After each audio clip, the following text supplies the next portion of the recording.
Welcome, my friends, to Death Pass. I've been looking for an excuse to use that Wulfrik vs. Archaon thumbnail for a long time now, and finally we have one. Pushing Archaon to the absolute limit in this battle, getting that weapon strength value up as high as it can go in a realistic scenario, putting the Chosen the Dark Gods at center stage. The Chaos Elite versus the War Mammoths of Norsca. There is glory to be won, blood to be spilled, and sacrifices to be made at the altar of the eight-pointed star.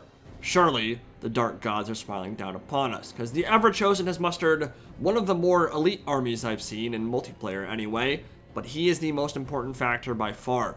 Fortunately, it's still quite difficult to take him seriously with that Shetland pony of hell he's riding into battle, and it's not just that Dorgar's tiny and looks completely stupid at half the size of Archaon. The horse is also just super low res compared to many of the other models in the game.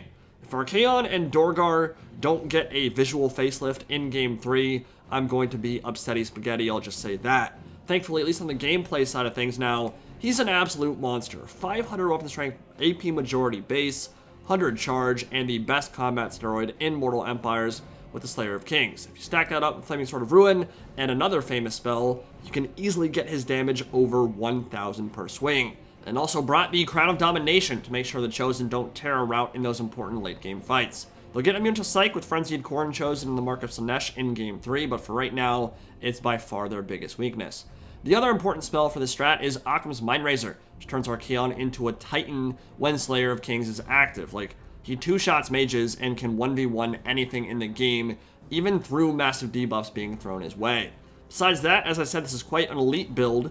3 Chosen, 2 Halberd Chosen, 1 Great Weapon, and a bunch of Chaos Warriors, with a few Marauder Horsemen thrown in for the mobility and skirmish game, with Poison Warhounds hiding on each flank as well. Now, I wouldn't say Great Weapon Chosen are necessary in this matchup, but they will smash any Norscan infantry in the game, and they'll also trade well into any armored monsters, so they're certainly not a horrible choice either. They'll be anchoring the right flank. Across the valley march the armies of Wulfrik the Wanderer and Norsca, led by a Warshrine Mammoth, 34 bonus versus infantry, and the Giver of Glory augment that grants plus 24 melee attack, fire damage, and plus 16 leadership to a specific unit. Quite useful when fighting Chosen, as is the favor of the Ruinous Powers for an additional 10 morale and an AoE. Also quite an elite build for Norsca here, with the double Mammoths at the helm, Marauder champions in the vanguard, and Great Weapon champion station on the flank with Wulfrik and his Hunter of Champions, Seafang, and Enrage, so he certainly stands a chance in a duel with Archaon, considering his HP pool is literally twice the size, and he'll have support from a Skin Wolf Werekin anyway, who did invest in the extra armor from Ruinous Flesh. Weak to Flame though, which is why it can be kind of scary to bring Skin Wolves in this matchup, because Archaon's just good here. Transmutation of Lead will certainly help mitigate some of that damage output from Flaming Sword of Rhuin and Slayer of Kings, but there's only so many things you can do to stuff up Archaon and his dueling prowess. He's always going to hit hard, especially if your opponent has invested a lot in making sure he does hit hard. With Okkam's Mindrazor on the field, Slayer of Kings on the field, Flaming Sword of Rhuin on the field, you aren't going to be able to completely shut down his melee stats. There's just no way to do so. Now, this is always an interesting game of cat and mouse when it comes to Mammoths in particular, especially when they're going up against elite Halberds, because they certainly have the killing power to smash them apart and get through all that armor, but if they wade in and get surrounded by Chosen Halberds, that 10,000 HP goes to 0 real quick. And Norsca didn't bring a lot of chaff infantry here. They don't have many Marauders, they don't have a ton of meat shields to tie units down, so Norsca will need to rely on good positioning from the War Mammoths and buffs like Giver of Glory from the Warshrine to slowly grind through all these Chaos Warriors and Chosen.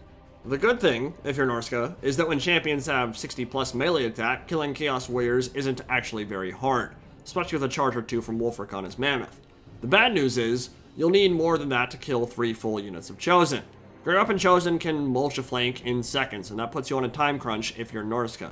Marauders just can't hold the line here. It's one of the most unfair infantry engagements in Mortal Empires. Chosen versus Barbarian Chaff, not really a fair comparison. Archaon's moving right in up the center, standard die popped, Slayer of Kings popped. His job is to find the most important, most expensive units on the field and burst them down in melee. Here comes Transportation of Lead and Hunter of Champions to counteract some of the initial buffs and at least slow him down, but he's still hitting at 800 weapon strength, which is terrifying. Okkam's Mindrazor and Foe Seeker pop to counteract those counters, up to 1100 weapon strength now, and Flaming Sword of Rhuin hasn't even been activated yet. With that, we'd be looking at maybe like 1300 plus. Extra fire damage on top of that, and Kindle Flame too. So that Werekin is about to poop his pants if Archaon remembers to pop Flaming Sword. Not even Kolek has the ability to make werewolves cry like that.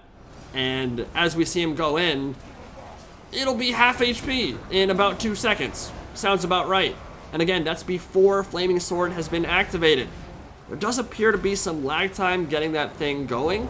Probably a situation where a bunch of spells got used simultaneously and later abilities canceled the cast before it could go through. But he is destroying that Werekin before fire damage even comes into the equation. And remember that Werekin have a 22% weakness to flame. It goes up to 40% with Kindle Flame activated when Flaming Sword gets popped. So there we go. I mean, the Werekin's gone. That was what, 12, 15 seconds? Full HP down to 0? That is a monster hunter. That is a duelist. That is a creature killer that is designed to kill mounted targets that disappeared, disintegrated under Archaon's Flaming Sword salvo.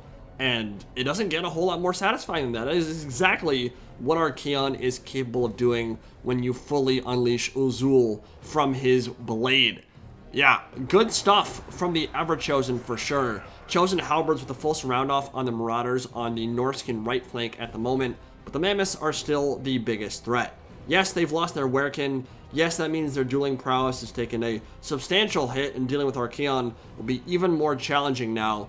But the Mammoths are the infantry killers that can change the complexion of how this battle is fought. If the Marauder champions can hold the line here and give a little bit more time for Wulfrik the Wanderer and the Warshrine Mammoth to get into the flank, get some rear charges off with those huge AP and bonus versus infantry values, then even Chosen will not be able to weather that storm particularly well. And meanwhile, the Manticore is hunting that mage in the back lines. Now Archaon, for his part, he wants to wait till Slayer of Kings is activated again. That might take a while. He needs to be in melee to get that thing ready to go. He wants to hunt down mages. He wants to hunt down Wulfrik. And Wulfrik has spent probably too much time in and amongst the halberds here. Now Great Weapon Chosen have the full surround off on the Norscan Barbarians on this flank. And the only way that engagement will turn now is if the Mammoths stomp their way over. The Shaman Sorcerer of the Lore Metal trying to get a transmutation of lead off to counteract that flank charge and lower the melee attack and base weapon strength of everything in that fight, but seems like that animation got canceled with Archaon coming in, dropping that Shaman Sorcerer down to half HP quite quickly. Sea Fang ripping through, imbuing Frostbite, much better against low armor targets, won't deal a lot of damage to Chosen, and Great Weapons are gonna do their best here to hold the line, but they are quite literally surrounded by the Chosen of the Dark Gods, so these Marauder champions are certainly in a precarious position at the moment. The Warshrine Mammoth is making its way over though, and remember the favor of the Ruinous Powers grants 10 leadership in an AoE, so in a situation where most infantry in the game would rout, and rout quickly, the Marauder champions will be able to hold the line, and now they might have the support they need to survive. Wulfrik has dropped low, but Archaon, with standard die popped, is now caught out with the Manticore and the Mammoth beating up on him, and Norscan Ice Wolves with the perfect surround off, and this could get super hairy.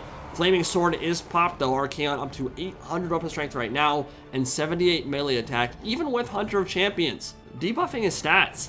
Minus 40 melee defense, minus 30 armor, minus 45% speed. His stat line is still ridiculous, and he still has 44 MD because of standard die, which is one of the reasons I like bringing it. If you want to invest in making his stats as good as they can possibly get, standard die is certainly a buff that is worth bringing. A lot of people cut it.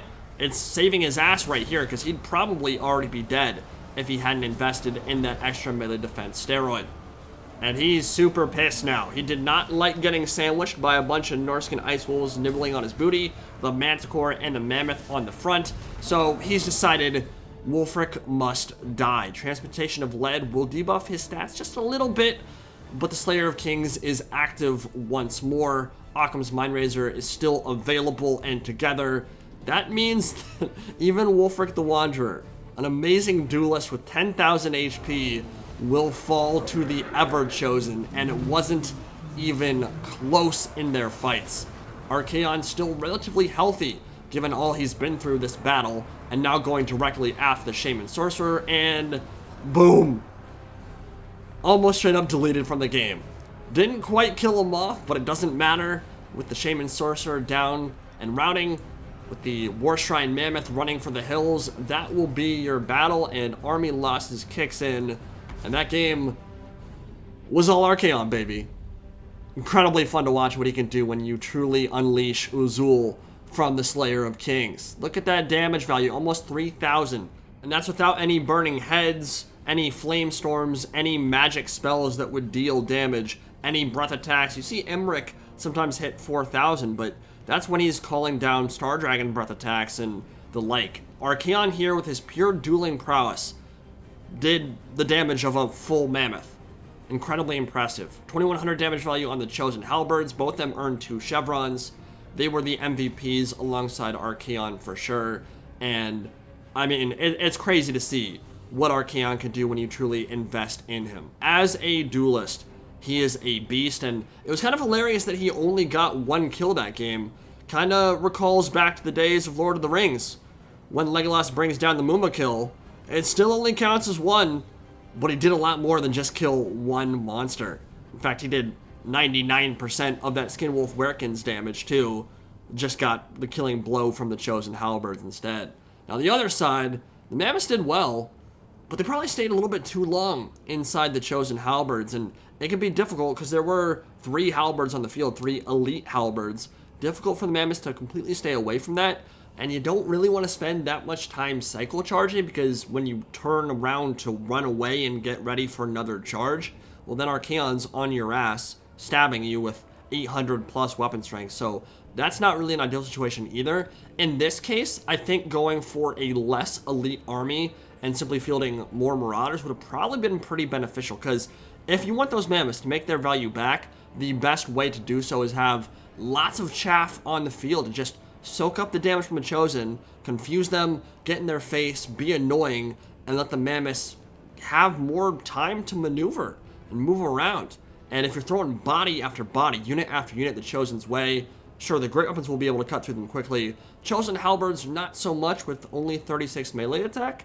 In that situation, you give your Mammoths more time and more bodies to protect them and keep them safe from Archaon's predations and from the Chosen Halberds closing the gap as well. So cycle charging needed to be the name of the game there, but he didn't have enough bodies on the field to really help with that. And the Norscan Ice Wolves by themselves, they can provide some zoning against Archaon, but they won't be able to play that role all by themselves.